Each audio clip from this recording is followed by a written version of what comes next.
What's going on, everybody? Welcome back to another late night in the BrewLab with me, Lone Fox, your brewmaster-in-chief. And tonight, in the BrewLab, I'm coming at you with a Boros deck. Once I get onto a Boros sort of trend, it's tough to get me off it. It is, after all, one of my favorite color combinations, especially when we're playing aggressive decks. And I have some statistics, as you can see on the screen behind me, to back up this claim. I think I finally found a version of Boros aggro Clerics that pops like no one I've made before. It is a little bit of a pet deck of mine. I have been at it since before I even started the channel. Clerics, as you can see here, deep in my Aether Hub past, sometimes as far back as 338 days, so over a year ago. Before I even started the channel, I made one, and there's a second version already. So what we'll be looking at later tonight is a version 3.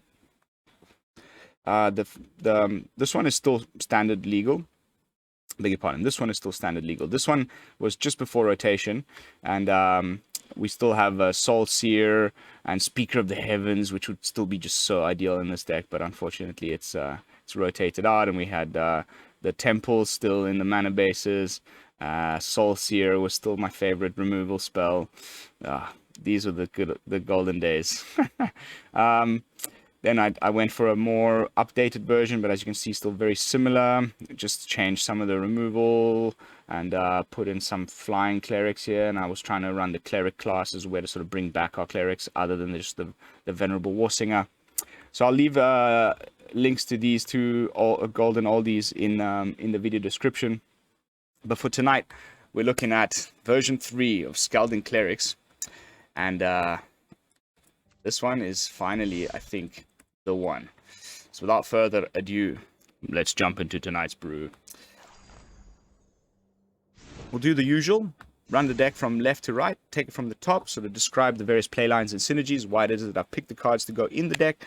Then we will jump into some gameplay footage and hopefully try to show off as many of those playlines or synergies as I can against some opponents in the Platinum ladder.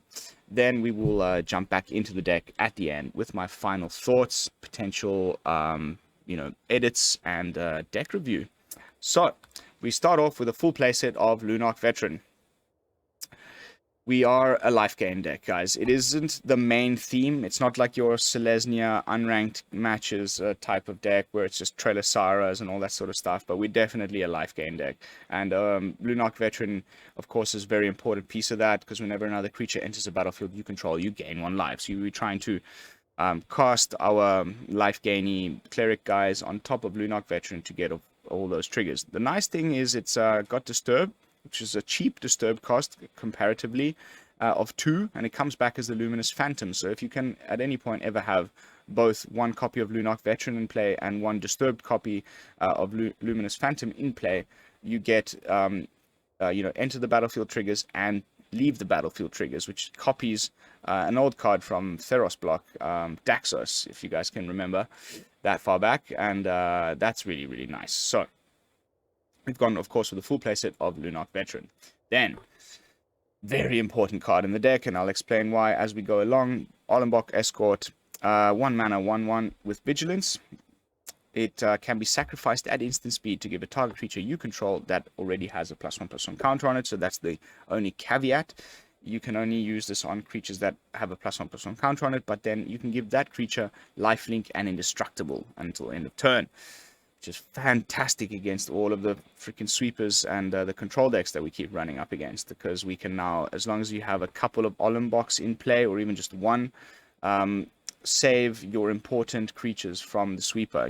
Usually you see that Azorius land turn 1, another white land or blue land turn 2, and then something gets foretold, and you're like, nope, that's the Doomscar. My game is completely screwed. I can now no longer cast anything because, I have this threat of a sweeper looming above me.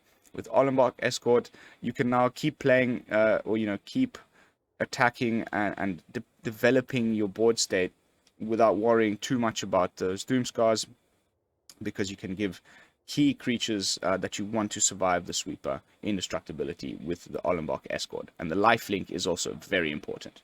Then we've got a full playset of Flame Discharge as our removal spell of choice. It's an aggro deck, so we've just gone with the one. It is great in this deck because we often have modified creatures, and as long as we do, the spell will always deal X plus 2 damage.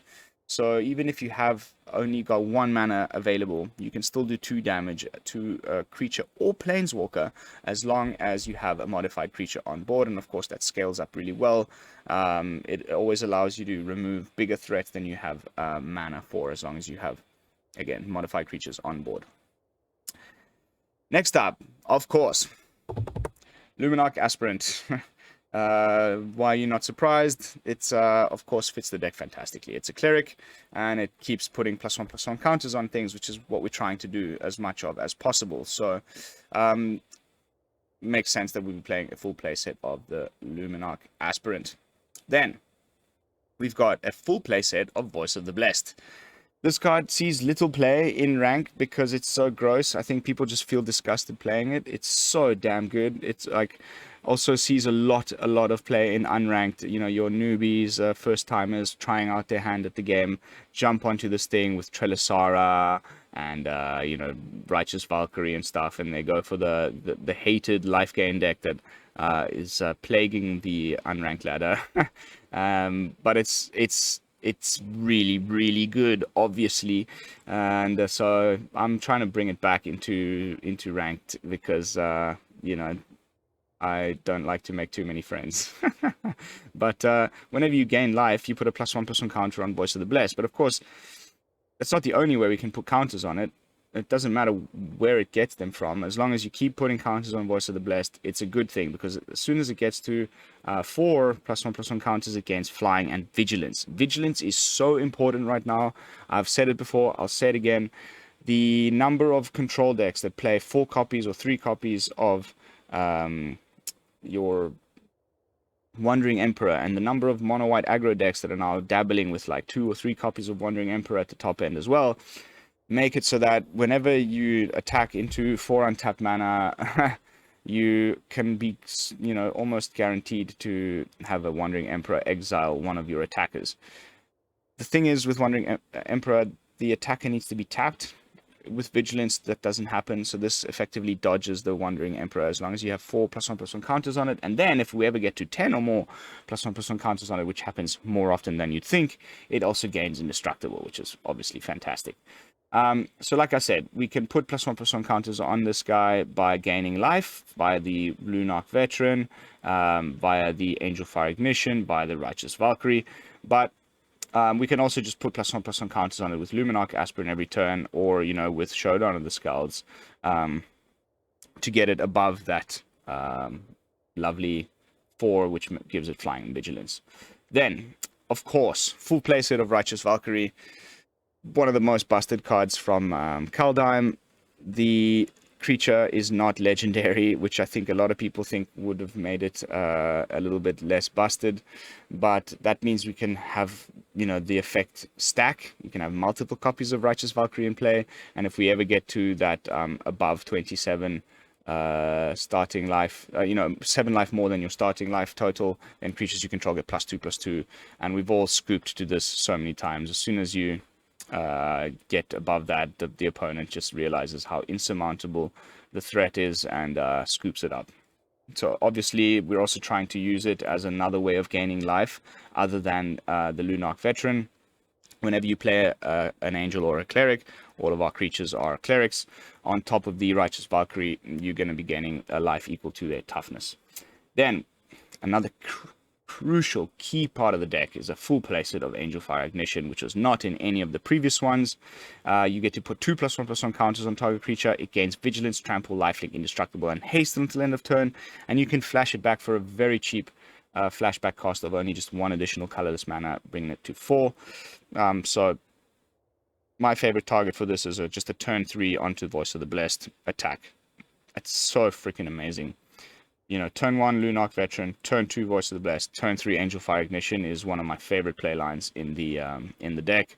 You can swing in without worrying about anything. It's got indestructible, it's got the vigilance again against the Wandering Emperor, and unless the opponent has like an instant speed exile effect in hand, you're definitely going to be getting through for that damage. So in that playline I just described, it would have been already got a +1/+1 counter on turn 2 from landing on top of the Lunarch Veteran. Now you're putting another 2 on it, so it's now gone up to 3, and it's got lifelink. It gets in for the damage. It gets to that 4. It already has flying and vigilance by turn 3, which is fantastic. And of course, then the next turn you could just play another land and Angelfire Ignition your Voice of the Blessed again, and it's usually, you know, the opponents tend to scoop quite often to that. So very, very important card. The ability to give our guys that indestructible and all that stuff is just amazing. And another fantastic target for Angelfire Ignition is our Venerable Warsinger. Another vigilance threat that is also multicolored, so it doesn't only dodge the Wandering Emperor, but also Vanishing Verse.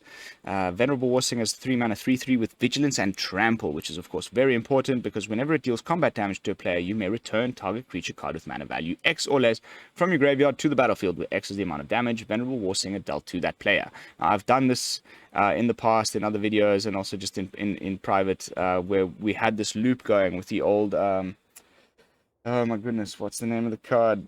The Selfless Savior, the little pup that you could sacrifice to give something indestructible. Now we've got the Ollenbock Escort to do the exact same loop with.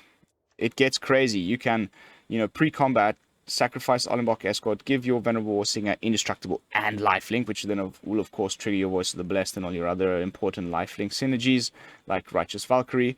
But then you can attack in, get in for the damage, and that will bring back the Ollenbock Escort. So you can now just do it all again, or keep it up, you know, defensively during the opponent's attack step. You can block something with Ollenbock Escort. I love blocking their like intrepid adversaries, or, you know, stuff with lifelink. So now they're trying to like restabilize their life total. You block the lifelinker with Ollenbock. You block their other, you know, important threat with Venerable Warsinger. You sack the Ollenbock. Now their lifelinker doesn't get through for damage. No life gained. You give your Venerable Warsinger indestructible and lifelink, and you keep gaining life and not losing your Warsinger. And you can swing in again the next turn and just keep bringing back the Ollenbock. Of course, this gets all way better if you can do that twice in one turn. Well, how do we do that? Well, we need to give the Venerable Warsinger double strike. How are we going to do that? Well, we've got 3 copies of Blade Historian at the top end. This card is so fun. You know, a lot of people have tried to use this as a way to replace, oh my god, the red equipment that gave double strike trample. I can now completely not remember the name of. Anyway, from Eldraine, that I hated so much. This does the same thing. You give all your creatures double strike. So now you could potentially do the whole Ollenbock loop thing twice within a single attack step. You know, you attack in the first hit that you get off the dual strike, you bring back the Ollenbock, and then the second hit you bring it back again. So you can give 2 creatures indestructible and lifelink in the same attack step. It's really, really good. And then, of course, some card advantage. Also putting +1/+1 counters on things is just fantastic. So, of course, whenever I can play Showdown of the Skalds, I do. And I've gone with 3 copies. Just because it is a very tightly run, like it's a lot of 4-ofs. Low to the ground aggro deck. We've got an average mana value of 2.3, which has allowed me to drop the lands down to 22, perhaps slightly aggressive, greedily. That is the one question that I'm trying to figure out here. In testing, it seemed to be okay, but it is a pretty small sample size, so we're going to try and just see whether we need to trim something and bring the lands back up to 24. But the second question I have about the mana base is regarding our dual lands. During the initial testing, I ran only Snarls, and I let the Sundown Passes, to the wayside. Now, I found that it was a bit of a problem. I was often having to play these things tapped, and my question is it better to just run Sundown Pass over Furycom Snarl in this type of aggro deck? I've gone for a 50-50 split, and by the end of the video, we'll know which is best. And then, of course, we've got a full playset of the pathways, and the rest are just some basics. That's the deck. Skalding Clerics. Aggressive life gain, freaking slam face Clerics. My favorite type of stuff to play. Let's jump into some games.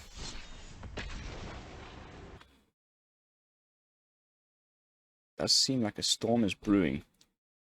I can smell the rain.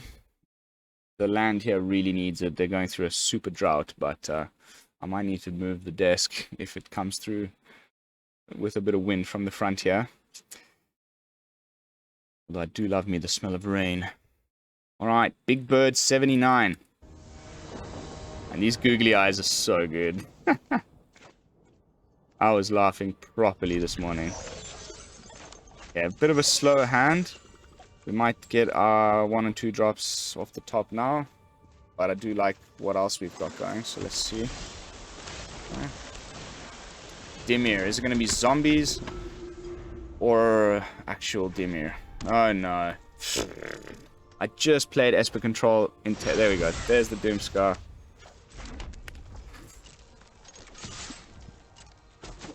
Man, they're back in full force right now.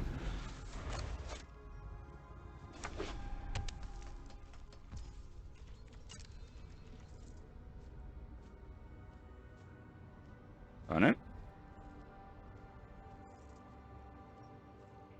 I was expecting to run into a lot more aggro.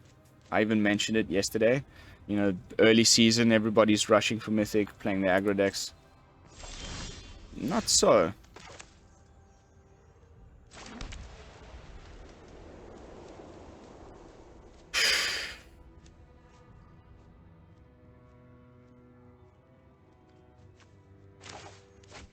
Could be saw it coming.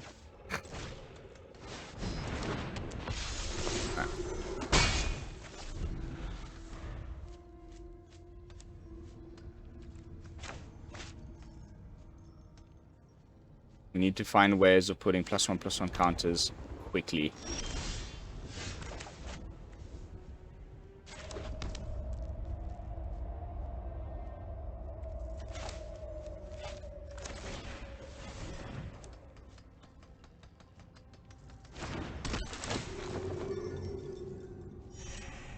This is definitely Wandering Emperor. So I'm going to swing with the Escort because it's got Vigilance. Told you so. Case in point, guys. And I will protect my people. Let your blade do the talking.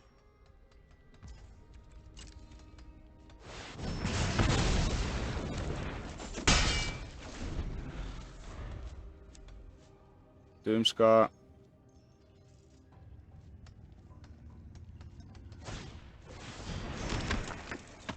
This deck is so annoying to play against. It drives me insane.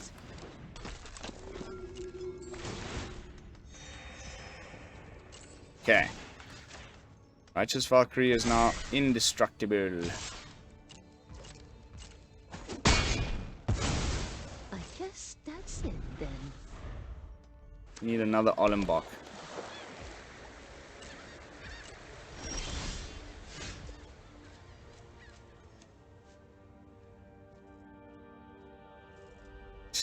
He's obviously got another one. So boring, man. I hate playing against this nonsense.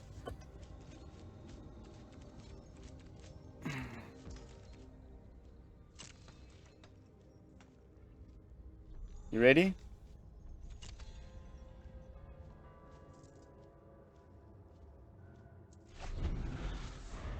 No?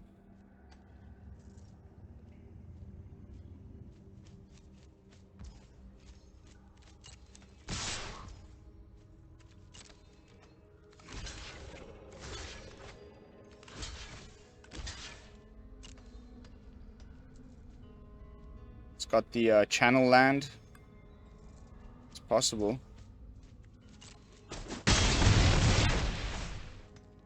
Now the Doomscar.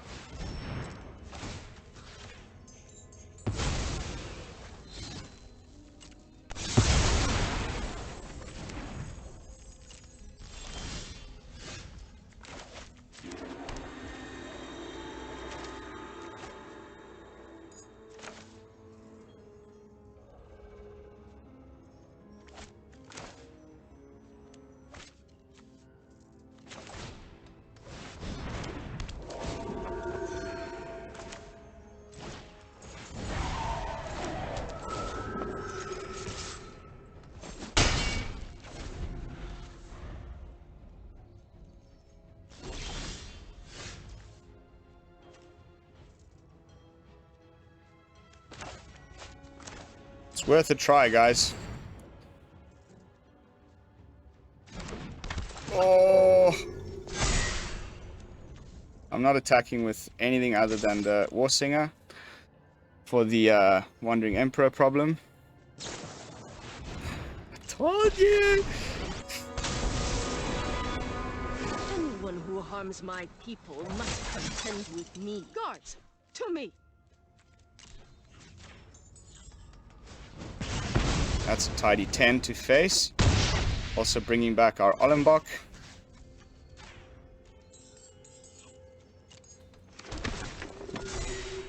And our Luminarch Aspirant. Woo!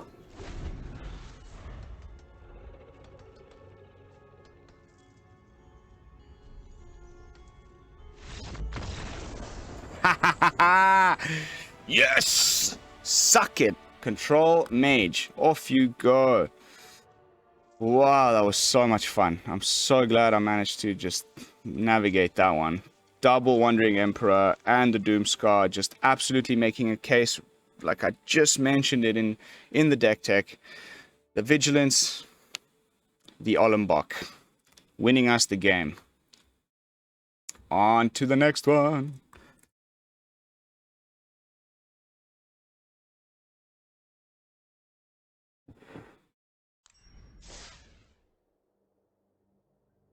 Already got to showcase a few of those interactions.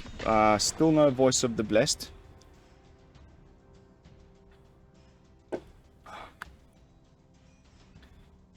So far the lands have not been a problem. 22 has been okay. But the occasional game I get a little mana screwed. I start to think maybe I should run 24. I'd love to hear your thoughts in the comments. Like, at which point can you safely drop it down to 22? At which point do you think it's okay? Like, what's your average mana curve when you do that type of mana reduction? Because I always run 24, sometimes even 25.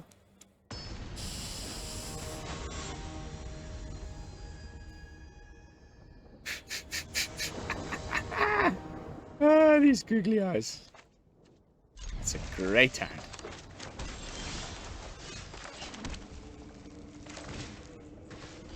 Okay, bouncy, bouncy. Fading Hope and things.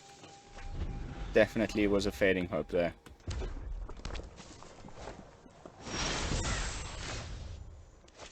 Okay, let's hope that that is not what I think it is. Namely Crush the Weak.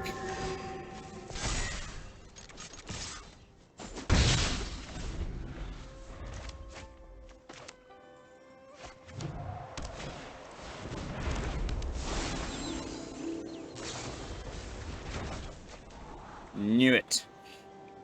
Of course.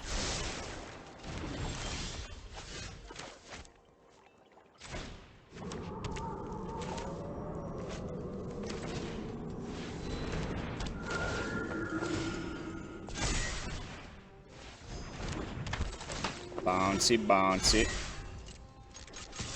Now we have some protection open for the voice.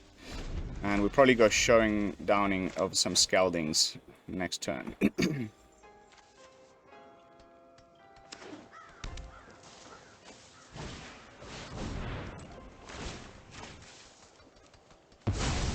First sweeper gone.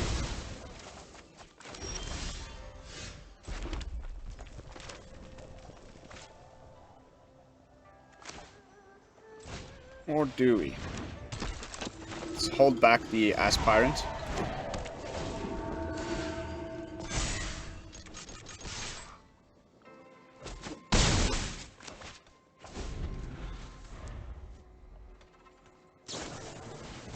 Okay, it was a Behold the Multiverse, not a Crush the Weak. Where's your Goldspan Dragon, huh? Oh, it's a mill deck! LOL! It's a mill deck! Stinky, stinky mill deck! Come on! Oh! Ho, ho. Top Deck City!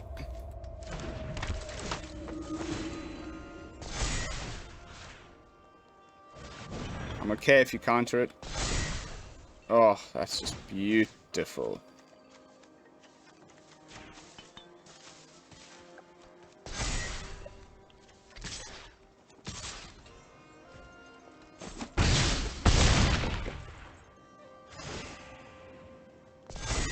Down to 3.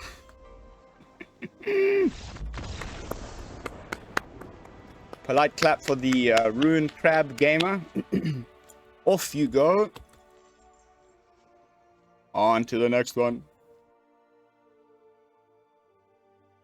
So as long as you have that Ollenbock for their first sweeper, you know, often they have 2 in hand. It happens a lot, but not that often, as, you know, they usually hold a hand that has like 1 sweeper and they're like, okay, sweet, if we run up against mono white, I'll be able to sweep the board and then continue from there. And then you just save your main threat with Ollenbock and rebuild, and the opponent has no more sweepers left, and it's usually too late for them at that point.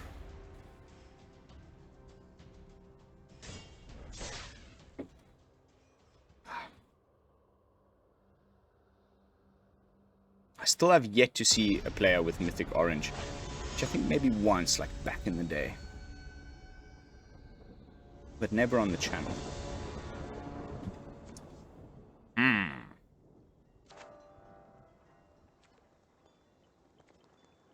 Okay, well that should prevent flooding. We've got a 4-land hand. Not the best one though. I'm hoping to get a nice 2-drop.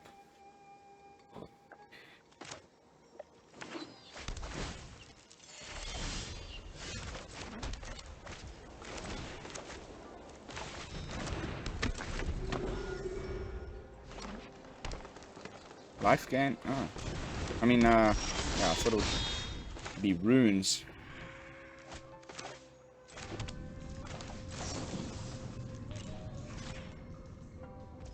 Rule aggro by the looks of things. Don't want you tapping that with any... what's the name of the card? Ooh. Okay, now maybe it's... yeah, this is a... what's the name of the card? This is a Bard class deck. And potentially Mirror Box. I still have to do this deck. Yep, it's definitely Bard class.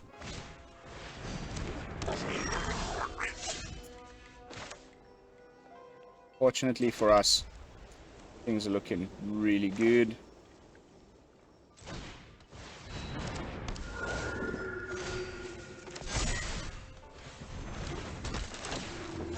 Now, if we could only just get some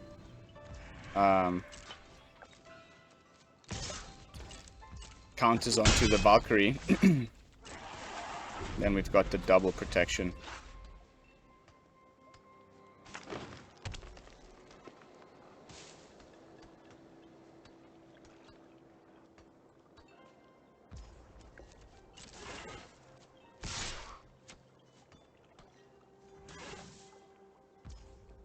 This is just great.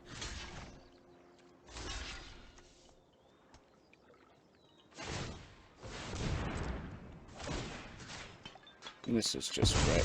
Watch him scoop.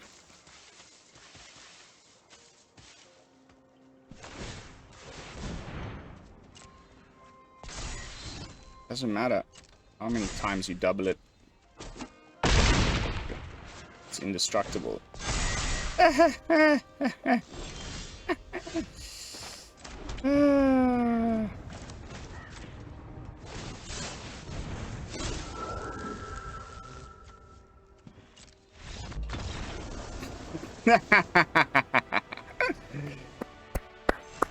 Victory! Might just use this one to climb out of platinum. I've been having so much fun with it. I highly recommend it, guys. Go and take it onto the ladder. Let's have a BrewLab brew warp the meta just a little bit. That would, if one of my brews would just show up on untap.gg, that would be considered a huge like a milestone for me.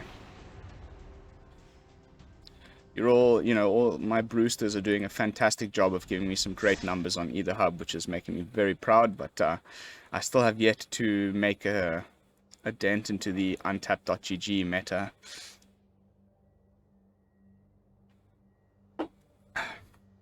By the way, if you're a first-time watcher and you don't know what untapped.gg is, or like either hub is, MTGA zone, all of these metadata aggregating websites, go and do yourself a favor. Download one of these deck trackers. It definitely helps. Okay. Okay.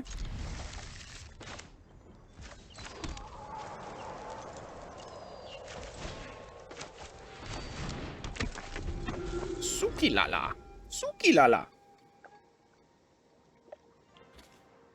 So it's gone well past midnight here where I am, and we've still got the googly eyes, so I'm assuming these are sticking around.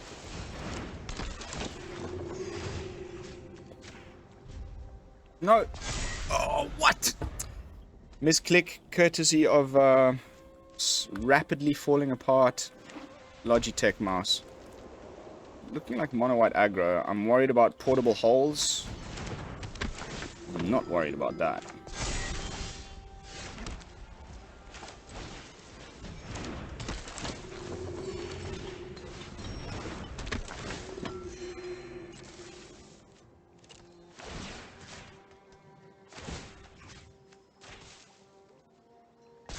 Let's see if he's willing to take a trade here.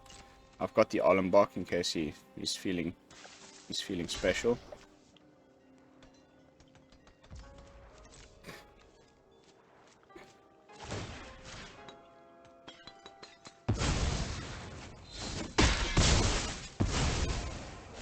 Cool, man. Bye bye, mono white aggro. Off you go. So far, we've been slamming on some Esper, on some Izzet control. Now we've hit up against one of the aggro decks. Let's see. Although I'm probably going to take my words back in a second if it does end up happening. But I kind of want to go against the Selesnya / Naya enchantments deck. Just to see how we match up.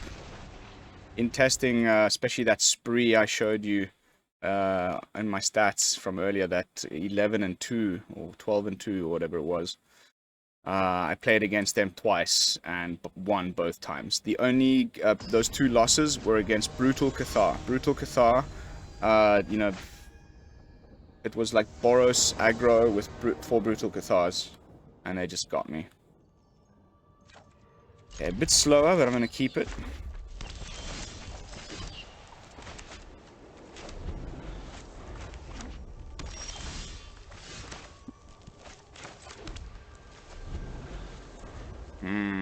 Red burn. Oh. CGB just posted this deck list. Oh, man. That is frustrating as hell. Here comes Goldspan dragons and things. They got so much removal. If it's the CGB mono red aggro deck, mono red mid range as he called it, it's running 4 copies of Atsushi, 4 copies of Goldspan Dragon. Yeah, oh yes, it's 100% CGB's deck. Yep. At least he didn't find a land. I'm basically a professional at saving in a stride by now. We can still beat this. I'd love a basic plains off the top so that I can play my snarl, but I think these snarls, I'm gonna take them out. Yeah, he's trying to bait me into blocking. I think I'm stupid, dude.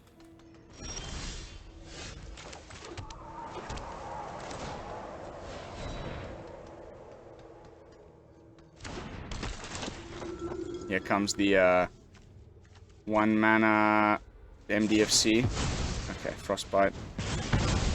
Same shit.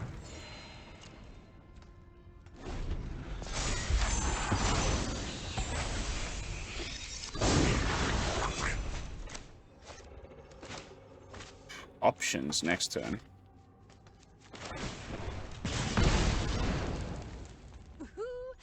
me. Heat up the dance floor.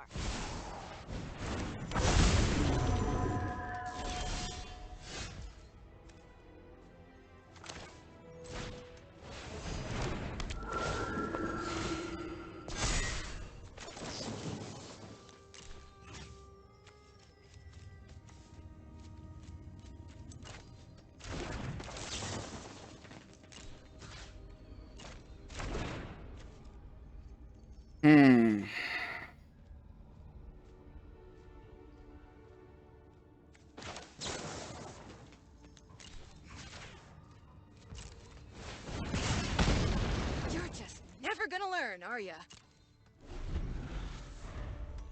Can't copy at sushi with the reflection.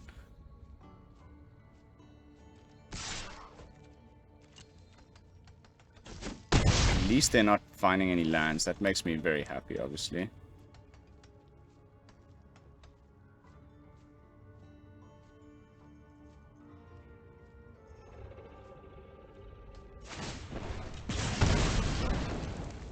Aw, you're looking a little...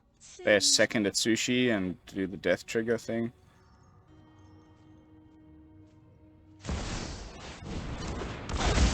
Nailed it. Probably go for the treasures.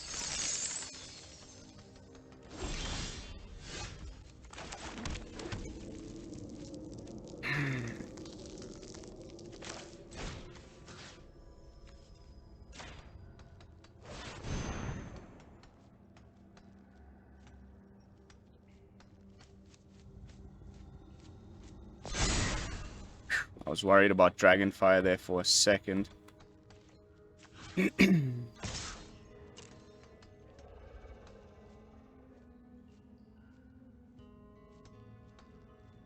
This is Goldspan coming down next turn for sure.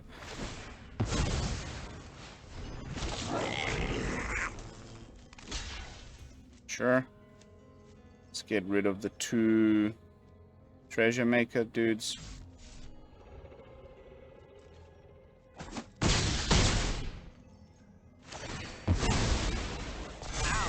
Not even a gift bag.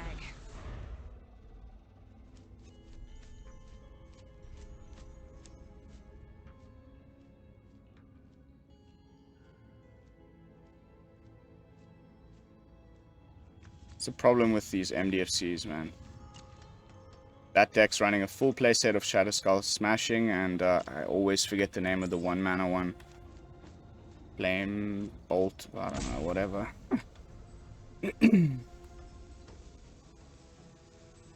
You might just go for the Blade Historian next turn. What do you think? Another Fable.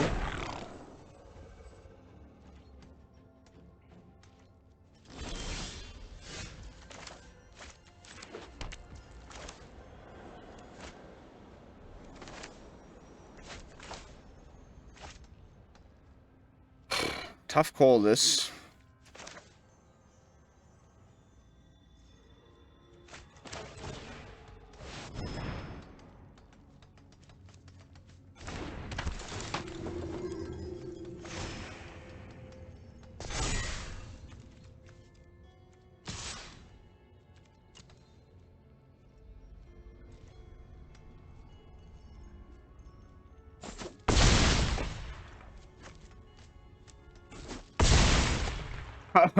Oh, baby.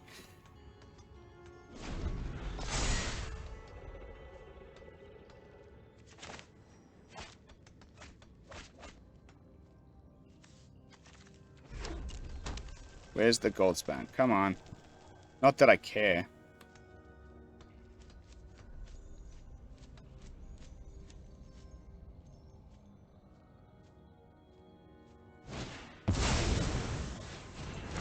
There's the Goldspan.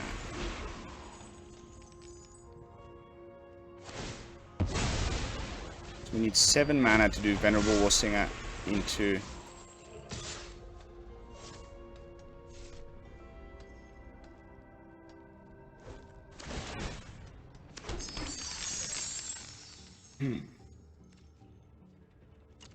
Sure.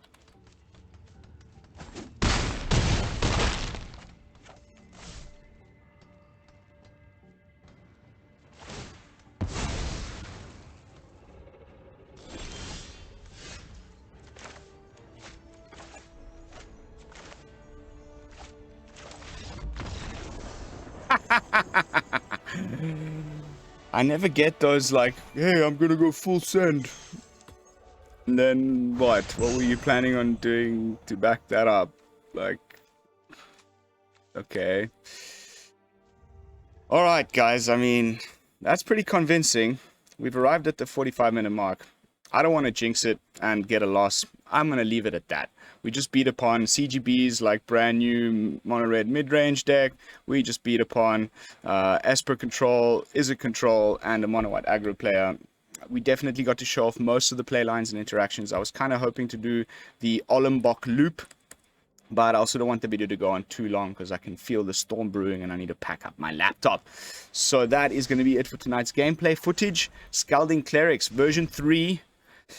Finally, a meta-ready variant that I believe is ready to kick some ass. I think the answers to the questions we posed at the beginning of the video, there were two.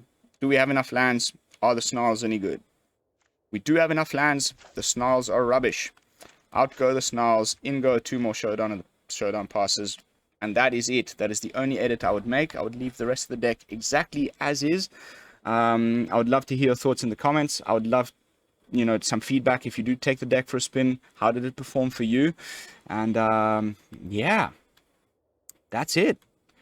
I would like you all to like, comment, and subscribe. I will see you all tomorrow for some fresh brews. And until then, this is Lone Fox from the BrewLab, signing out. Peace, y'all.